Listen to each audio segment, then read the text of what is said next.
नमस्ते छात्रों, जेआरएस परभणी इस यूट्यूब चैनल में आपका स्वागत है। आज हम पढ़ेंगे हिंदी सुलभ भारती कक्षा 8वीं। पाठ का नाम है खेती से आई तब्दीलियाँ। इस पाठ के लेखक है पंडित जवाहरलाल नेहरू। इनका जन्म 1889 में इलाहाबाद उत्तर प्रदेश में हुआ और मृत्यु 27 मई 1964 में नई दिल्ली में हुई। परिचय। स्वतंत्र भारत के प्रथम प्रधानमंत्री पंडित जवाहरलाल नेहरू चिंतक, वक्ता, लेखक और विचारक थे। नेहरू जी ने आधुनिक भारत के निर्माण में महत्वपूर्ण भूमिका अदा की। आपने विज्ञान और प्रौद्योगिकी के विकास को प्रोत्साहित किया है। प्रमुख कृतियाँ: एक आत्मकथा, दुनिया के इतिहास का स्थूल दर्शन, भारत की खोज, पिता के पत्र, पुत्री के नाम आदि। गद्य संबंधी प्रस्तुत पत्र पंडित जवाहरलाल नेहरू ने अपनी पुत्री इंदिरा को लिखा है। इस पत्र में आदिम अवस्था से आगे बढ़कर खेती के माध्यम से हुए मानवीय सभ्यता के क्रमिक विकास को बताया गया है। यहाँ नेहरू जी ने अमीर गरीब के मानदंड या बचत प्रणाली को सुंदर ढंग से समझाया है। तो चलो देखते हैं पाठ। प्रिय बेटी इंदिरा, अपने पिछले खत में मैंने कामों के अलग अलग किए जाने का कुछ हल बतलाया था। बिल्कुल शुरू में जब आदमी सिर्फ शिकार पर गुजर बसर करता था, काम बटे हुए न थे। हर एक आदमी शिकार करता था और मुश्किल से खाने भर को पता था। सबसे पहले मर्दों और औरतों के बीच में काम बंटना शुरू होगा। मर्द शिकार करता और औरत घर में रहकर बच्चों और पालतू जानवरों को निगरानी करती होगी। देखो, पिछले खत में मैंने कामों के अलग अलग किए जाने का कुछ हल बताया था। बिल्कुल शुरू में जब आदमी कैसा था, जंगली था, जंगल में रहता था, तो वो सिर्फ शिकार पर गुजर बसर करता था। काम बटे हुए नहीं थे। हर एक आदमी शिकार करता था और मुश्किल से खाने भर को पाता था। सबसे पहले मर्द और औरतों के बीच में काम बंटना शुरू हुआ होगा। मर्द शिकार करता था और औरत क्या करती थी, घर में रहकर अपने बच्चों और पालतू जानवरों को निगरानी करती थी।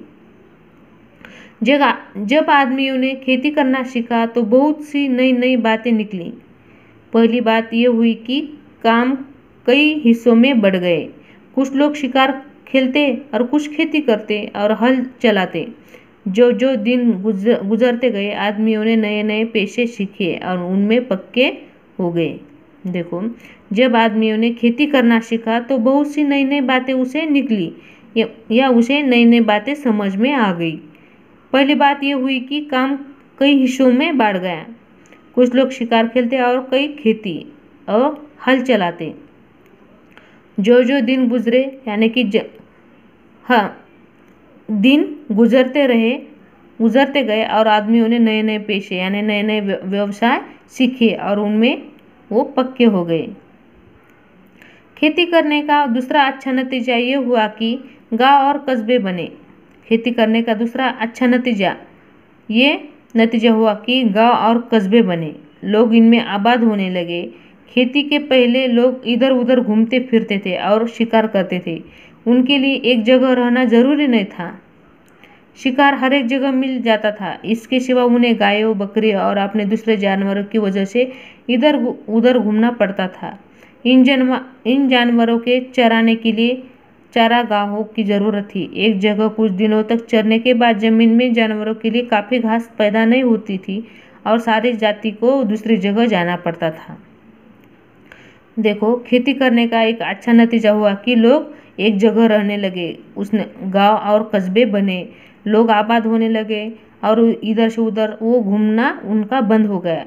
जबकि वो जब शिकार करते थे वो क्या करते थे, जगह बदलते रहते थे, क्योंकि शिकार आसानी से कहीं भी मिल जाती थी। और जब उनके पास जो जानवर थे वो उनका चारागाह की ज़रूरत थी और कुछ दिनों तक वो चरने के बाद ज़मीन में जानवरों के लिए काफ़ी घास पैदा नहीं होती थी, इसीलिए उन्हें दूसरी जगह जाना पड़ता था।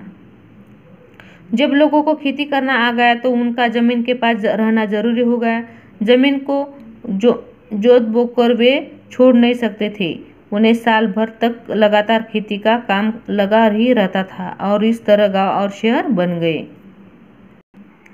दूसरी बड़ी बात जो खेती से पैदा हुई वो यह थी कि आदमी की जिंदगी ज़्यादा आराम से कटने लगी। खेती से ज़मीन में अनाज पैदा करना सारा दिन शिकार खेलने से कहीं ज़्यादा आसान था। इसके सिवा ज़मीन में अनाज भी इतना पैदा होती थी कि जितना वे एकदम से खा नहीं सकते थे।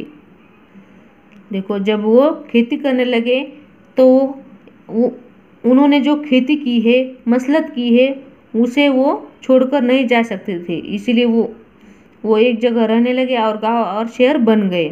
और दूसरी बात बड़ी जो खेती से पैदा हुई थी, जो आदमी की ज़िंदगी ज़्यादा आराम से कटने लगी। कैसे कि उसे हर रोज़ शिकार लाना जाना था।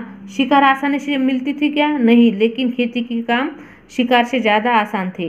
और खेती से जो अनाज पैदा होता था वो अनाज इतना था कि वो एकदम खा सकते हैं क्या? नहीं, लेकिन शिकार ज़्यादा दिन तक वह रख नहीं सकते और एक दिन का शिकार वो एक दिन में खाना पड़ता है। इसे वे सुरक्षित रखते थे। एक और मज़े की बात सुनो, जब आदमी निपट शिकारी था तो वो कुछ जमा न कर सकता था, यानी कि उसके पास कोई बचा नहीं रहता था।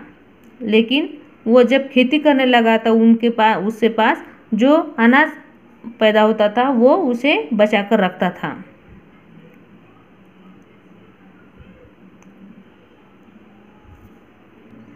जब आदमी निपट शिकारी था तो वो कुछ जमा न कर सकता था, या कर भी सकता था तो बहुत कम, किसी तरह पेट भर लेता था। उसके पास बैंक न थे जहां वो अपने रुपए वो दूसरी चीज़ रख ल सकता।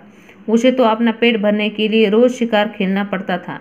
खेती से उसे एक फसल में ज़रूरत से ज़्यादा मिल जाता था। अतिरिक्त खाने को वह जमा कर देता था। इस तरह लोगों ने अतिरिक्त अनाज जमा करना शुरू किया। लोगों के पास अतिरिक्त अनाज इसलिए हो जाता था कि वह उससे कुछ ज़्यादा मेहनत करते थे जितना सिर्फ पेट भरने के लिए ज़रूरी था। तुम्हें मालूम है कि आजकल बैंक खुले हुए हैं जहां लोग रुपए जमा करते हैं और चेक लिखकर निकाल सकते हैं।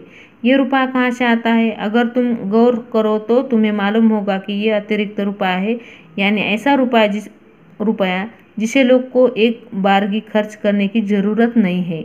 इसे वे बैंक में रखते हैं। वही लोग मालदार हैं जिनके पास बहुत सा अतिरिक्त रुपया है, और जिनके पास कुछ नहीं है वे गरीब है। आगे जिन्हें तुम्हें मालूम होगा कि ये अतिरिक्त रुपया आता कहाँ से है। इसका सबब यह नहीं है कि आदमी दूसरों से ज़्यादा काम करता है और ज़्यादा कमाता है, बल्कि आजकल जो आदमी बिल्कुल काम नहीं करता उसके पास तो बचत होती है, और जो पसीना बहाता है उसे खाली हाथ रहना पड़ता है।